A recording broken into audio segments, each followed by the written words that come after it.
Hello, hello, hello. Welcome to another episode of the GSMC Wrestling Laureate Podcast. I'm your host, Eric. And of course, once again, thank you for tuning in.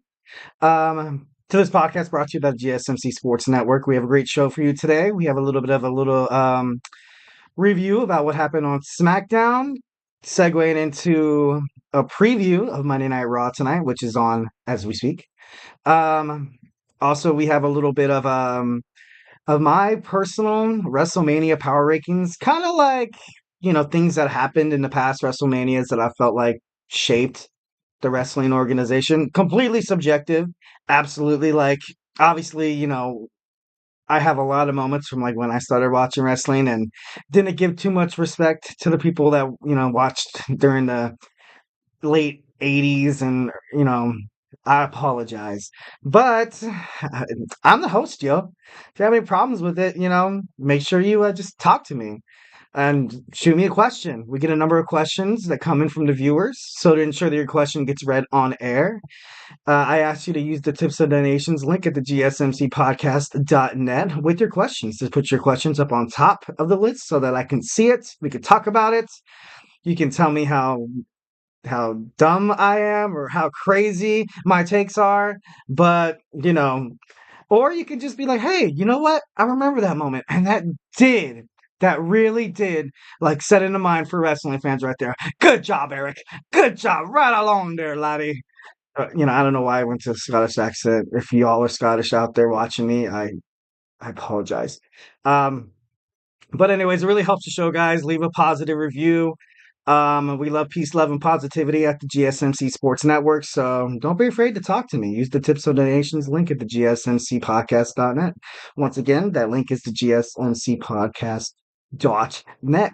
So let's go on into it. What do we have here? What do we have on tap? We have our SmackDown review. Obviously, these shows leading into WrestleMania, it's pretty big, guys. Every show matters. Every little detail, every little promo, every little match matters. So tonight, Monday Night Raw is going to be no different. Absolutely no different. So give it a look. See on the USA Network. So let's jump into the SmackDown review. We have the Kevin Owens and Randy Orton teaming up against Pretty Deadly. From hindsight, you can kind of assume that this was going to be just a smash fest by Randy Orton and Kevin Owens, but Pretty Deadly, they're a pretty darn good team. Their chemistry's great. They know how to like kind of antagonize their opponents. They know how to shoot promos, of course. But all in all, this match was interrupted by Randy and Kevin's opponent at WrestleMania 40, Logan Paul, the Logan Paul. I think right now Logan Paul's MO is using the brass knuckles, and I think the last time a wrestler kind of used that MO was William Regal.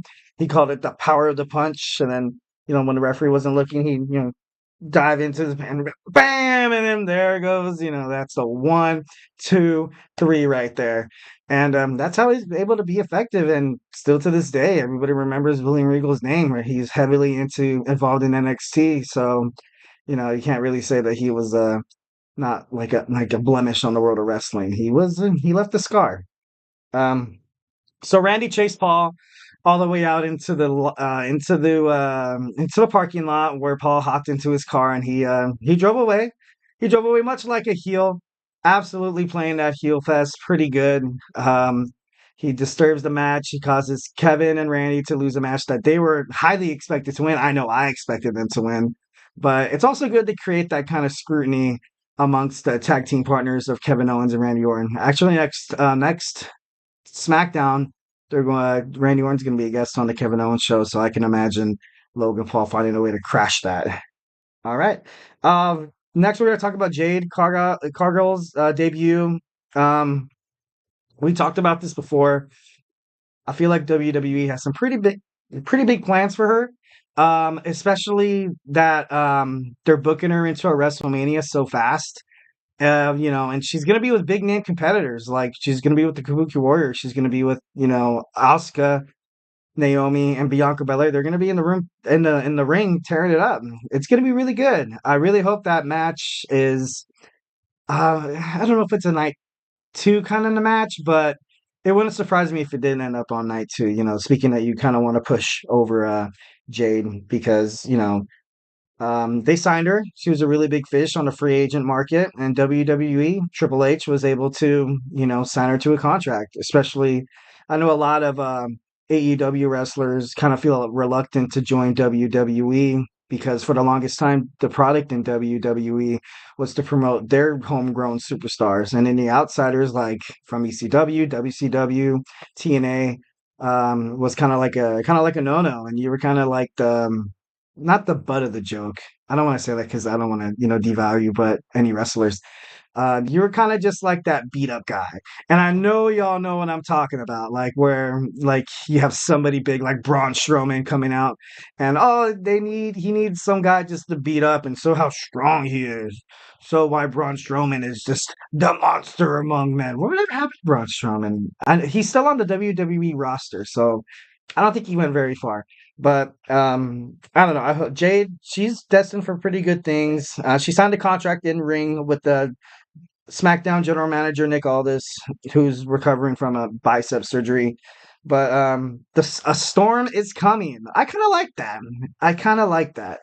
For me, like when I think about Storm, I kind of think of X-Men, like Halle Berry with like the dyed hair and everything. I don't know if that's what she's trying to go for, and I'm not. If that was her thing, I don't mean to rat her out. You know what I mean? Like, but I don't know. I think that's a pretty good. I think it's pretty cool. I think she cements her name, especially as one of the dominant superstars, and she just joined at the Royal Rumble where she eliminated Becky Lynch, Nia Jax.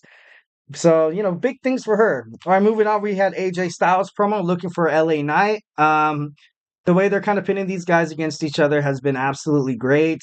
Um, but I don't know, I kind of pick LA Knight to come out victorious on WrestleMania 40, which kind of sucks because, like, lately you haven't really been seeing a lot of AJ Styles in the main card, which makes me believe that he's probably going to let his contract ride out and probably join AEW or go back to TNA, or maybe he might Ring of Honor or New Japan Wrestling. Like who knows? But out there, AEW has a pretty good product. You have Dynamite every Wednesday. You have Rampage. You also have Saturday Night like Collision. So they have shows up the yin yang. Definitely, a chance for a lot of young talent to come up. Also, like that's Edge, Christian Cage, Samoa Joe. They went to AEW because they can get better exposure. That's a way that they can better like further their own product, especially AJ Styles.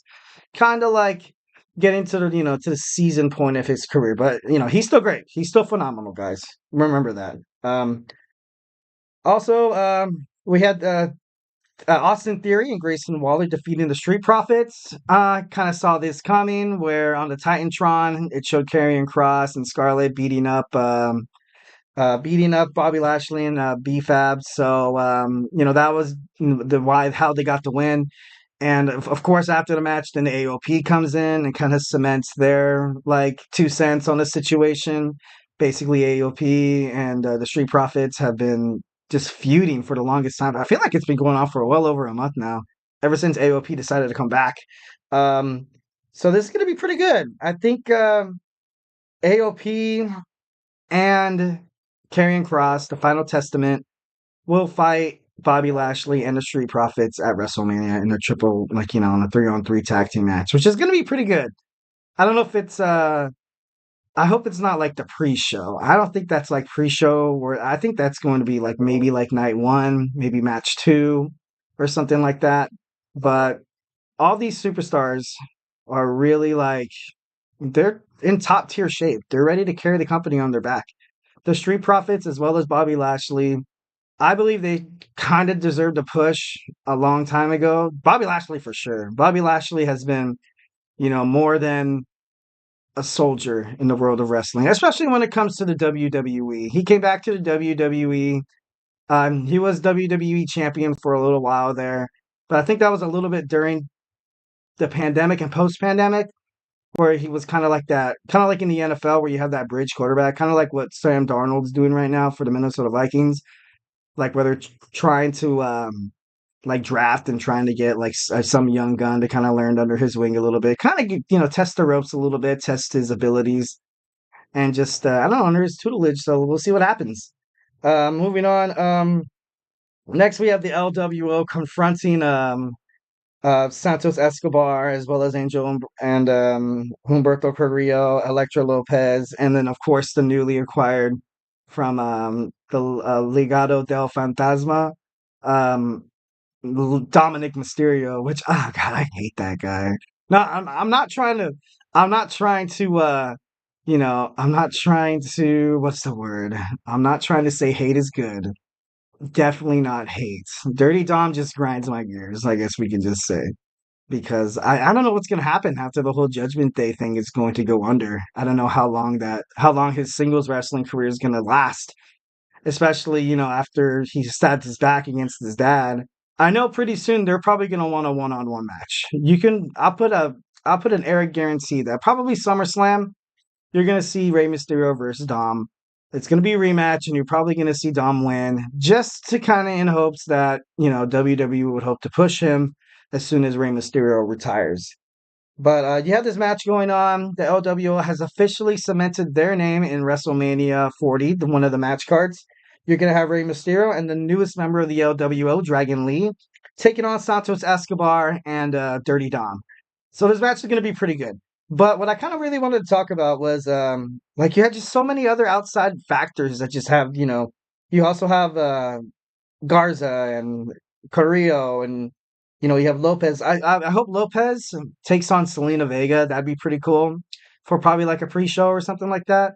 Also, you would have like I know the LWO they're gonna participate in the Stand and Deliver pay-per-view in NXT. So I don't think really they can have a chance to like fight there, but it'd be nice to see Carlito team up against like a mystery partner against Angel Garza and Alberto Carrillo. That'd be pretty darn entertaining to see.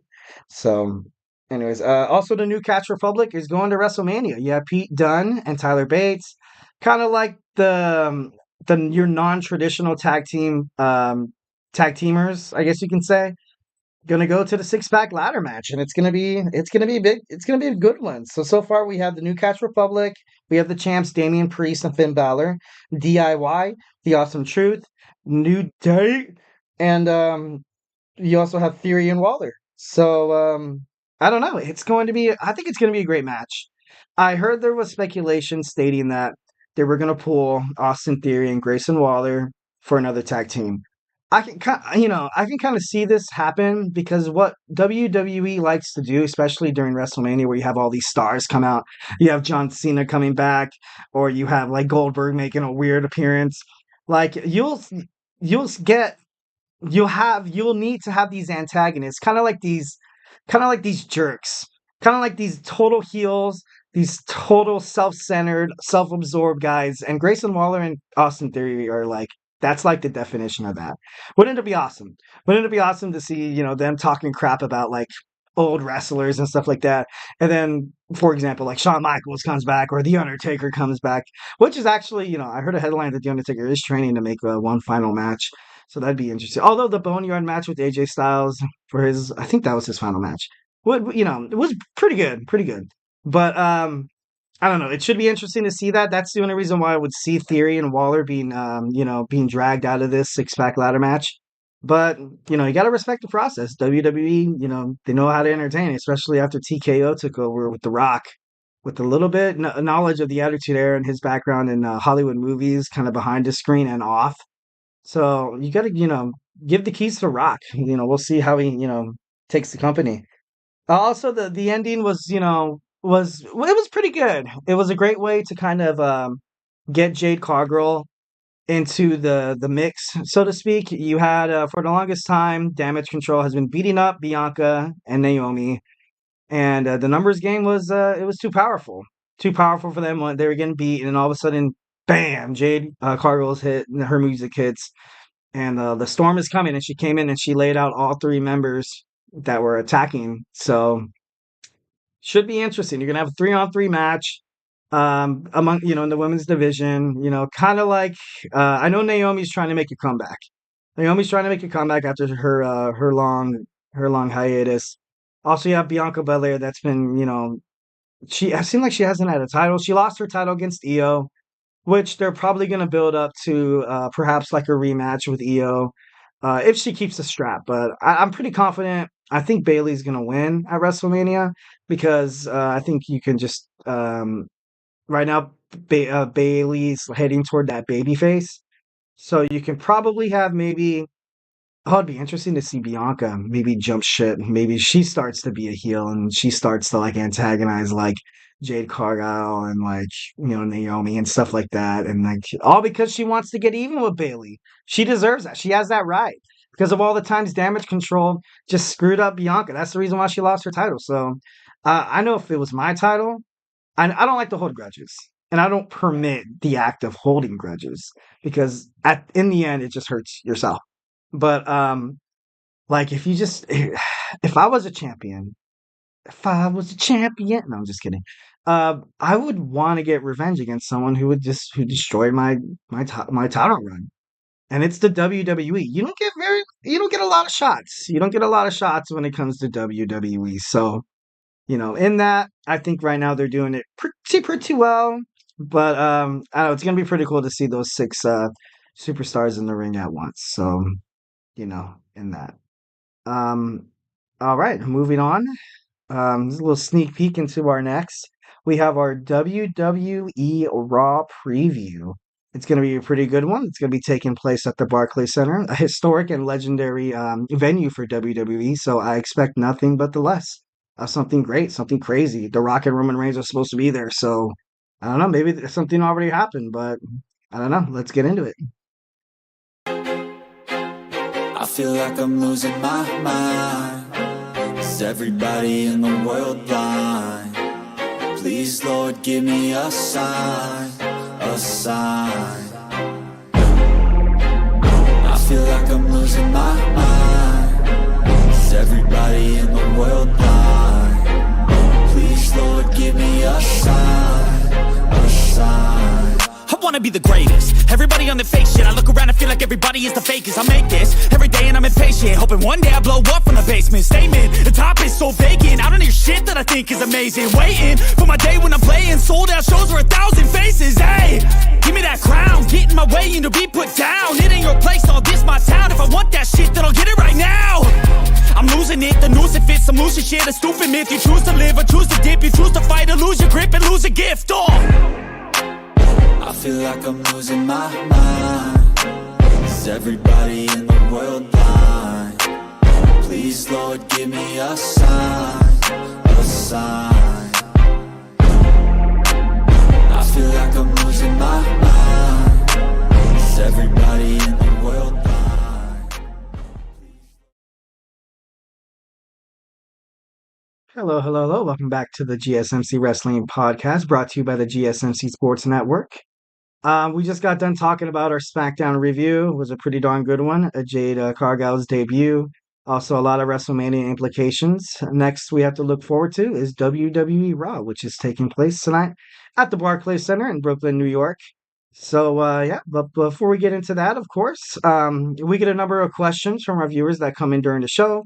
So to ensure that your question gets read on air, I ask you to use the tips and donations link at the gsmcpodcast.net with your questions. Just put your questions at the top of the list so I can see it, so we can have a nice little conversation. Tell me what you like, tell me what you don't like, tell me what you would like to further elaborate, to further elaborate on. Also, it's nice to have a nice little positive, feedback. It really helps the show, you guys. A positive review is it'll go a mile, and feedback is a gift. Peace, love, and positivity all the time. So again, the link is the gsmcpodcast.net. Use the tips and donations link. Let's do it. All right, so moving on, we have our WWE Raw preview. This has been highly anticipated, especially after what happened with the last Monday Night Raw, and I don't know, it was absolutely crazy. But before we get into that, like I said before, this is last Monday Night Raw, guys. So you can expect a lot of action going on, a lot of just a lot of matchmaking. Perhaps your last like little hurrah to be like, oh, I challenge you at WrestleMania. This and that and the other. This is the last. This is the last Monday Night Raw before Mania, guys. It's kind of like the last game before the Super Bowl. So if you want to talk in NFL terms, but so you can expect something really, really good to happen, especially the way Monday Night Raw has been slaying it in the ratings. They've been killing it, absolutely. Well, they are a 3-hour show as opposed to SmackDown, which is a 2-hour show. But the ratings are, relatively, the same. You have the same superstars just absolutely killing it. That's you got to respect the WWE. You may be a fan of AEW, or TNA, Ring of Honor. You have to respect that WWE knows how to get the job done, and vice versa. Like as a WWE fan, I got into AEW and I loved it. I loved it. Every second of it. I've also tried to keep tabs on TNA Impact as well as Ring of Honor, and it just kind of I know they're not on like main like cable television like AEW is and WWE, but there's a lot of great talent out there, guys. A lot of great wrestlers. Just because they're not featured on TBS, TNT, USA, or Fox or Peacock for that matter, that doesn't necessarily mean that it's a second-rate wrestling show because it's actually pretty darn good. Next, let's talk about how DIY and the New Day are teaming up against the Judgment Day. So I can see Tommaso Ciampa, Johnny Gargano, New Day, Kofi Kingston, and Xavier Woods against the Judgment Day. It's probably going to be Finn Balor, Damian Priest, JD McDonough, and Dirty Dom. So an 8-man tag team match. And I like 8-man tag team matches. That's the reason why I really love the Survivor Series, is because the traditional 5-on-5, elimination match. I don't know if it's going to be an elimination match. I think it would make it a lot better if it was an elimination match. But it's going to be kind of interesting to see. I know a lot of people thinking that this is just like, oh, this match doesn't matter. It's just going to be basically, kind of just like giving people a taste of what's going to happen at the 6-pack ladder match at WrestleMania 40. But I think it has a lot of implications. It has a lot of implications. I think if the Judgment Day lose this match, I think they might consider breaking up the stable. Like right now, you have Rhea Ripley. She's so over right now. She's absolutely propelled herself to superstardom. Dom and JD, they're kind of like and I don't like to use the word joke because of their God-given wrestling abilities, but they're kind of like the second-rate stars who get beat and stuff like that. And I don't really see them going anywhere. And I kind of miss seeing Finn Balor in singles competition, but that just could be my fandom kind of getting in the way there because I liked how Finn Balor was. He was the first ever Universal Champion, and due to an circumstance unprecedented, he was forced to give up the title, and who knows how much success he would have sustained if he would have never got injured and kept the Universal Championship. So, definitely I want to see Finn Balor kind of make a comeback. And, Damian Priest, Senor Money in the Bank. I kind of still have the confidence to say that he's definitely going to cash it in this pay-per-view. It'd be kind of naive if he didn't. You know what I mean? Especially when you have the champions, Seth and Cody. No, Seth and Roman. Fighting 2 matches, back-to-back dates. They're both going to be grueling, matches. I kind of had the thought that during night 1, he's going to cash in when Seth Rollins is all beaten and battered, and ultimately beat Seth. So at night 2, he has to defend his championship against Drew McIntyre. But I can kind of see like Seth Rollins kind of getting in the mix and like demanding a rematch and stuff like that, and invoking his rematch clause the next night.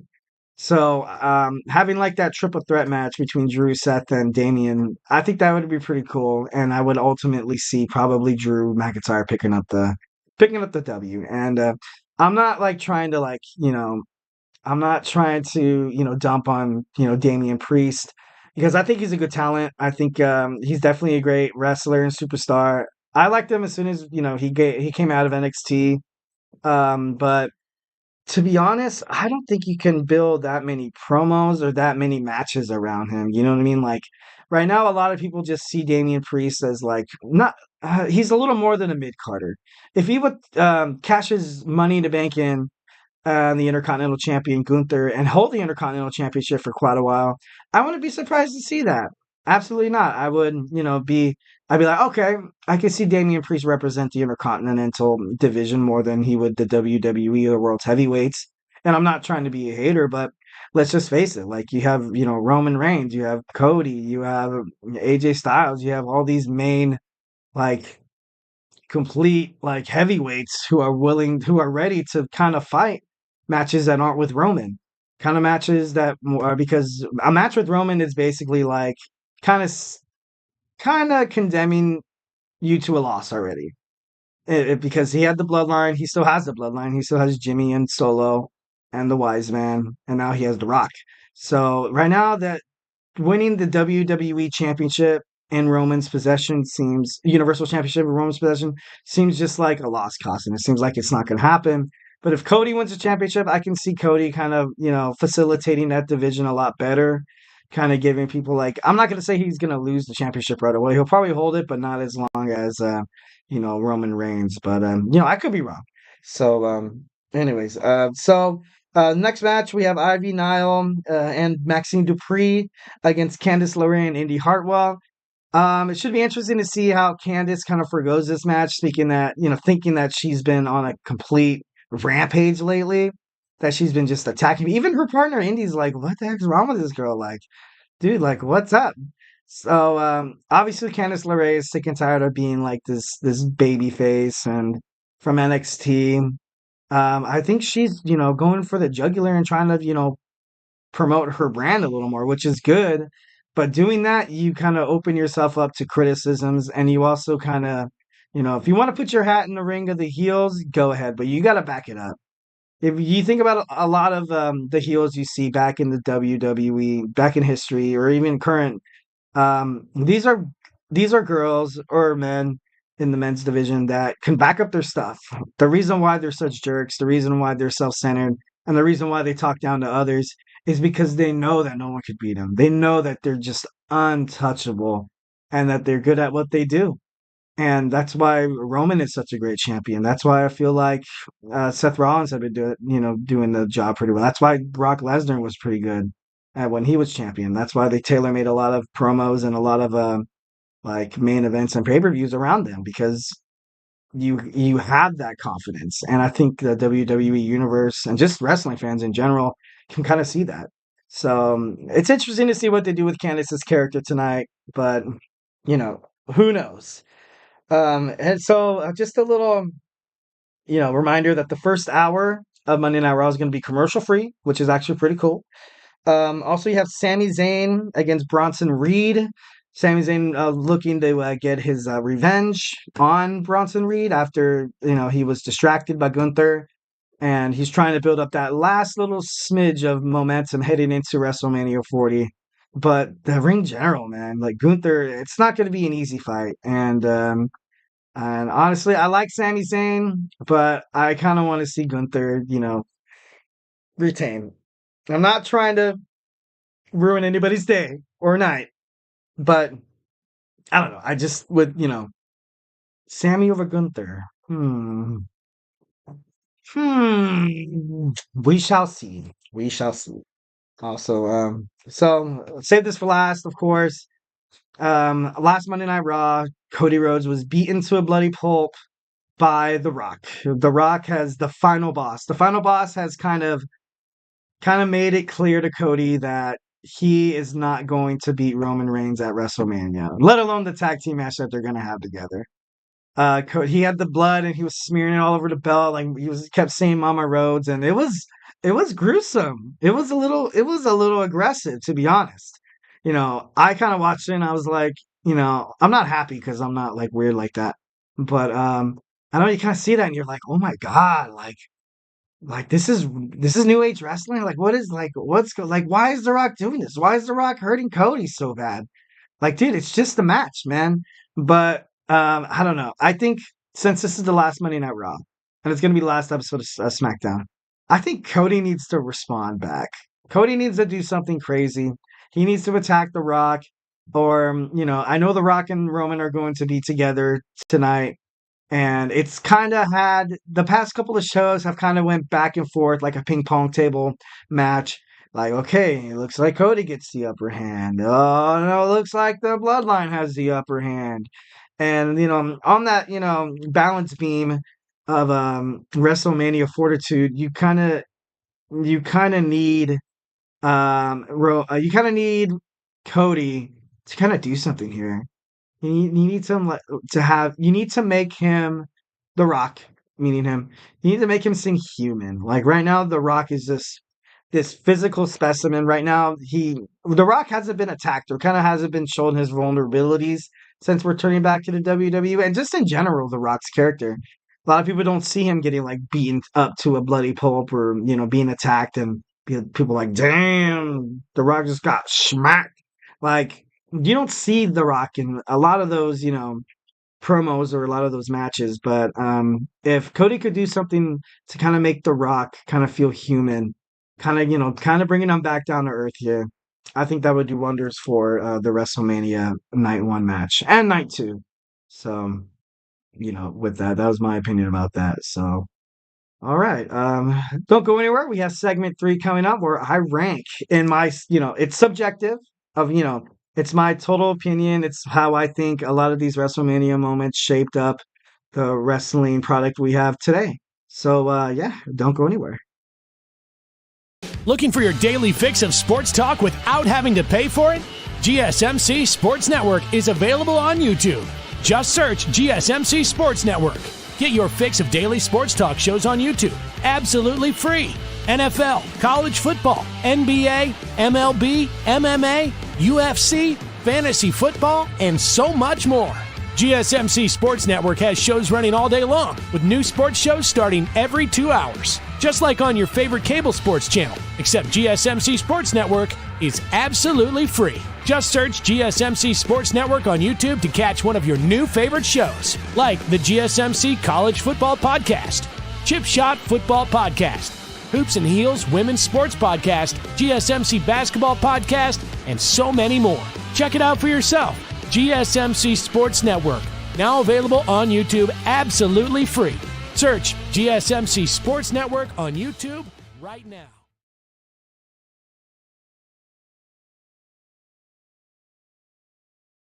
All right. Welcome back to the GSMC Wrestling Laureate Podcast, brought to you by the GSMC Sports Network. I'm your host, Eric, here with all your wrestling deets. Just kind of reflect on what we talked about so far. We talked a little bit about a SmackDown review. We also previewed a little bit of Monday Night Raw tonight at the Barclays Center. But now, let's we're in the spirit of WrestleMania. So these are my WrestleMania main event moment power rankings. Like I said, I hope you like them. If you don't like them, use the tips and donations link at the gsmcpodcast.net and let me know how you feel. So we can talk about it. All right. So without further ado, I have 10. So we're going to start from, the bottom of the ladder here. So at number 10, I have, of course, you have to have the first ever WrestleMania. We have the moment. We have Hulk Hogan teaming up with Mr. T against Rowdy Piper and Paul Orndorff, 1985. And I put this in here because you kind of have to pay respects to it. Obviously, I didn't watch this. This is like one of those things where you kind of see like highlights, and Muhammad Ali was part of it. But this was really big. This was very big for the world of wrestling, especially for WWF, where Vince McMahon went out and he got these big name wrestling superstars. And he kind of brought them to this big stage. He kind of, WrestleMania. It's supposed to be like the Expo, it's the Super Bowl. You have the best of the best from the world of wrestling, not just WWF, in particular, but just the world of wrestling going at it amongst one another. And it also kind of introduced the implementation of, pop culture, like celebrities starting to go to WrestleMania, being a part of the action, so to speak. And I think this, obviously, Vince, once when he pushed this product of WrestleMania, spent a lot of money. So this was essentially, back in the day, this was like a make it or break it for Vince McMahon. If this went south and the product was terrible, you very much, probably would never been introduced to WWF or WWE if this WrestleMania didn't go well. But it went well. It was a huge smash hit, and this is what it is today. it shaped the wrestling industry. This is the reason why we have WrestleMania. This is the reason why every year people have to look forward to that grandest stage of them all. You know, so I think that's pretty cool, definitely. All right, number 9, I have back to back. I have Hulk Hogan. I have Hulk Hogan versus Sergeant Slaughter, WrestleMania 7. So Sergeant Slaughter, essentially, he returned as an Iraqi sympathizer, um, and also he was quote unquote a fan of Saddam Hussein. Um, and in August of 1990, the United States launched Operation Desert Shield for the first Gulf War. So it kind of played into politics a little bit. And, we don't like talk, no one likes to mix sports and politics together. But when wrestling did this, where you kind of had this guy, Sergeant Slaughter, representing the, quote unquote, the bad guys, um, I don't know. It's kind of like one of those things where it's like, oh my God, are they really doing this right now? That's crazy. And then this also got a lot of people on that, like, Hulk Hogan, he's the real American. He's the I am a real American. Like he had that theme song. Everybody got pumped up. And it was just like, I don't know, it kind of tied in real social issues with wrestling. But all in all, I thought that was I thought that was pretty crazy the way they did it. And obviously it was a huge smash hit. So looks like they rolled the dice and it paid off. Number 8, I have Triple H versus Chris Jericho, WrestleMania 18, 2002. This was a big deal because Triple H obviously won the Royal Rumble and he's been champion a couple of times. Chris Jericho, he unified the WCW World Heavyweight Champion and the WWE Championship, and he was the first ever undisputed champion. He defeated The Rock and Stone Cold in the same night. Um, and I don't you I like this because it was kind of like that when Triple H got injured. He had the torn quadricep and he came back. It was kind of like him reclaiming his throne, kind of thing. Like he had the McMahon Helmsley thing that went on for a pretty long time, and even when he was off the screen and dealing with rehab and injury, like he still had Stephanie McMahon kind of walking around WWE and like going up to these superstars and kind of kissing them and stuff like that. Which I don't know. I give respect to Triple H in that fact that you know like they're married in real life, so it's kind of like one of those things where like, dang, like if I see my girl on TV like going around like doing that, I know it's all for entertainment. So essentially, it's like seeing like if you were dating Scarlett Johansson and watching her making out with somebody on the screen, like one of the Avengers, you'd be kind of like, oh damn, that sucks. But then it's just acting. It's just acting. So I don't. I thought, and then Triple H came and he won and he beat Chris Jericho. So I thought that was super cool. All right, number 7, I have Brock Lesnar and Roman Reigns at WrestleMania 34, 2018. So a lot of people didn't see this match turning out the way it did. You kind of had this total heel Brock Lesnar who's held the title hostage for so long, and Roman Reigns comes in, and a lot of people are like, "Oh, Roman Reigns is over with." Vince loves him. He's the baby boy of WWE. He's gonna be the one to dethrone Lesnar. So obviously that wasn't the case. There was a lot of moments where it showed that Roman Reigns was going to lose. This guy got like more than like 5 F5s. He was F5'd on the announce table, and he kept kicking out, and kicking out. So that's what gave people hope. That's why people were like, "Oh my God, yes, he's gonna like get Lesnar out of here. Like he doesn't, fight every week, or he doesn't represent the brand every week. This guy's like a part timer." That's what Roman Reigns, I believe, called him. But fact of the matter was, Lesnar retained, and everybody was kind of like that. Like, what the heck just happened? Like, no. Like, I remember watching it with my wife, and I was like, oh, great. Now we have a whole another year of this guy. But SummerSlam, they fought again, and Roman would win. But I don't know. I thought that was, pretty good match. Kind of shaped the WWE we have now. Um, Number 6, I have Shawn Michaels versus The Undertaker WrestleMania 26, 2010. This is a big deal because as an Undertaker fan and Shawn Michaels fan, this was kind of like an end of an era. It was kind of like the end of an era. You have the new guys coming up. You had John Cena just completely making its hair. You had Bobby Lashley coming up, and and this was Shawn Michaels' retirement match. Like who other to face in your last retirement match against the Undertaker himself? They made a lot of like fans like cringe when they had that Hell in the Cell match. I think it was the first ever Hell in the Cell match at In Your House. and that's when Kane made his, debut. But I don't know. This was like a really big match, and you could tell after the match ended that this meant a lot to Shawn. This meant a lot to Shawn. This kept the Undertaker streak going. He was 18-0, but I don't know. Like I said before, this was a big match for Shawn, and it was kind of like seeing Shawn Michaels go out there and leave it all out on the ring. You have one of the coworkers that you've known for your whole entire life in the world of wrestling, and I don't know if he's the guy you kind of face for the last time. Then I don't know that I think that's kind of cool. Number 5, I have Drew McIntyre versus Brock Lesnar, WrestleMania 36, 2020. The reason why it's kind of so high on my list is because during the pandemic where there was no fans, they kind of gave these guys an empty arena. Absolutely everybody who participated in this main event. I think it was the introduction of night 2 and night 1, Saturday and Sunday. But you got to give these guys a lot of credit. Like even if the fans weren't there, you could probably tell as a competitor, like imagine if you're out there, if you're a rock artist and you're singing and there's nobody out, and the fans jumping to your music, singing along with your music, or mosh pitting or whatever kind of music it is. But I don't know, it's kind of discouraging. But these two superstars, they still tore the house down. Drew McIntyre kicked out of 3 F5s, and Lesnar kicked out of 4 Claymores. And at the end of it, Drew McIntyre picked up the victory, and that's why I give him a lot of credit. And I hope WWE decides to put a belt on him pretty soon because I don't know, he did such a good job holding it up during the pandemic. Number 4, I have The Rock and John Cena. I think it was WrestleMania 2013. No, wait, it could be 2013.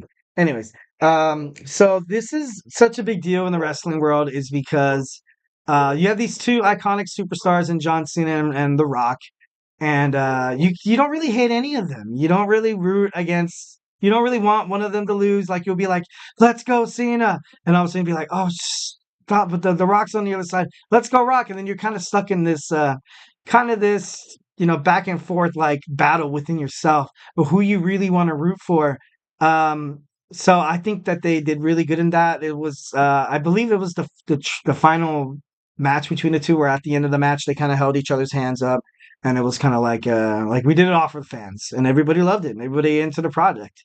And also another reason why I bring this up is because this was the reason why CM Punk, quote unquote, kind of had that pipe bomb, is because CM Punk kind of saw this as Dwayne and John headlining main event, a WrestleMania main event back to back. Like it was absolutely unnecessary in his eyes, and he deserved the push.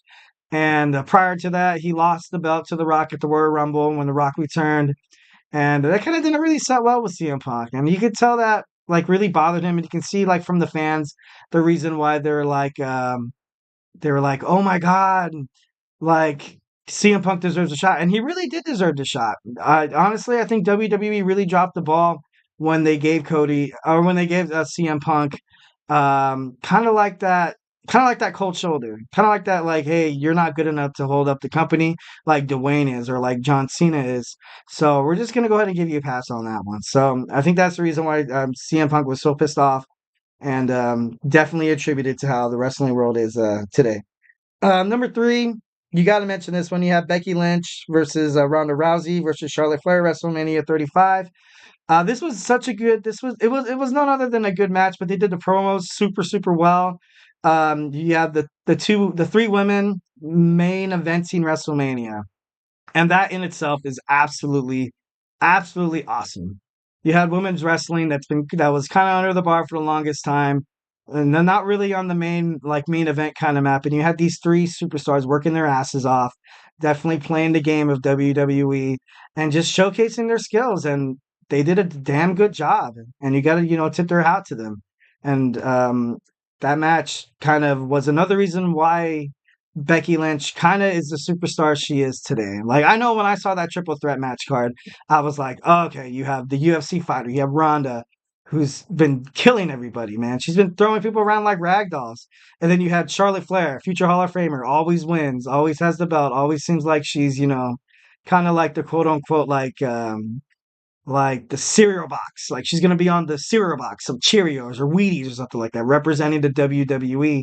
And then you had Becky Lynch, who I don't know, was kind of like this, kind of like I don't want to say she's the underdog, but she was kind of like that soft underdog. You know what I mean? Like where a lot of people didn't really see her coming out from this match, and she did, and that's the reason why Becky Lynch is, she's the man, or who she was Becky Two Belts.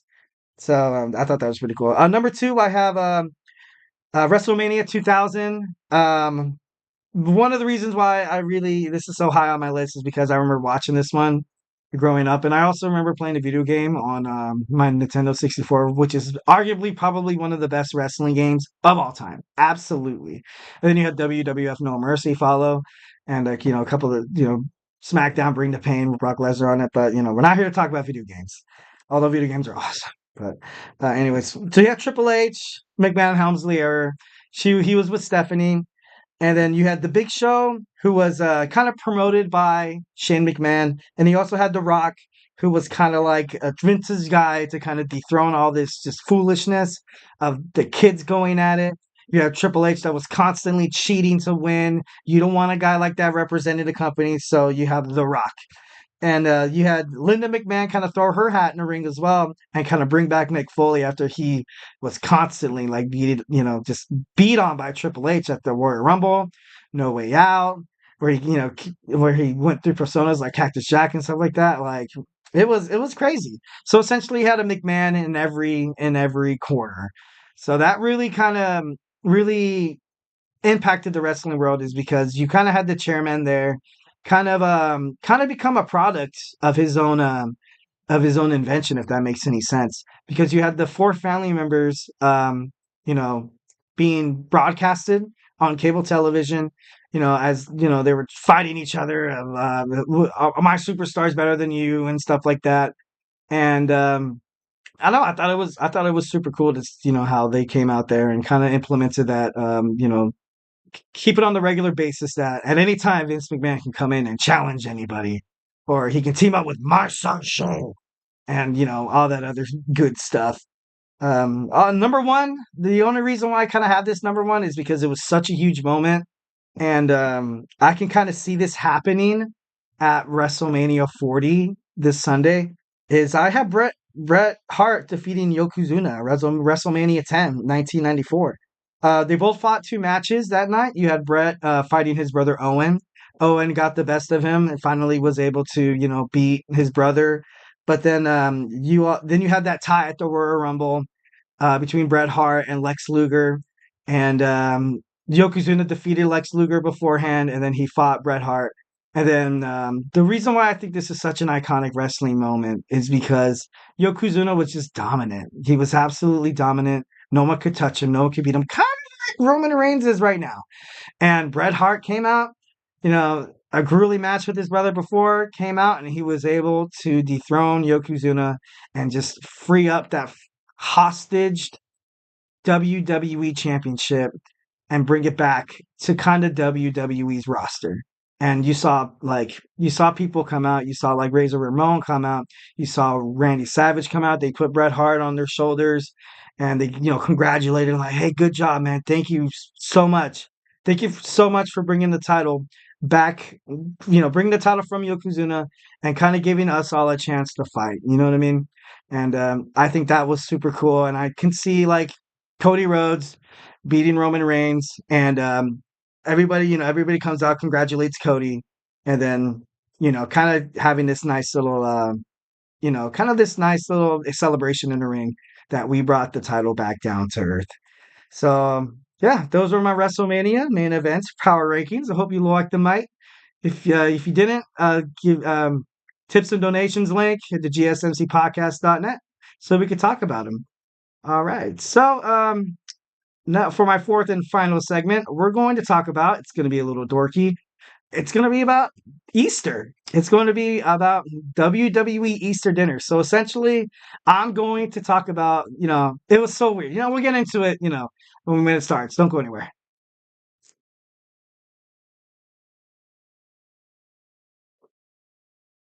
For the best and latest podcasts available anywhere, go to the podcast app on your cell phone and type in GSMC. to access free content-rich podcasts on health and wellness, book reviews, sports, entertainment, relationships, social media, movies, technology, finance, and even weird news. Subscribe and download the GSMC Podcast Network's family of shows, available everywhere podcasts are found.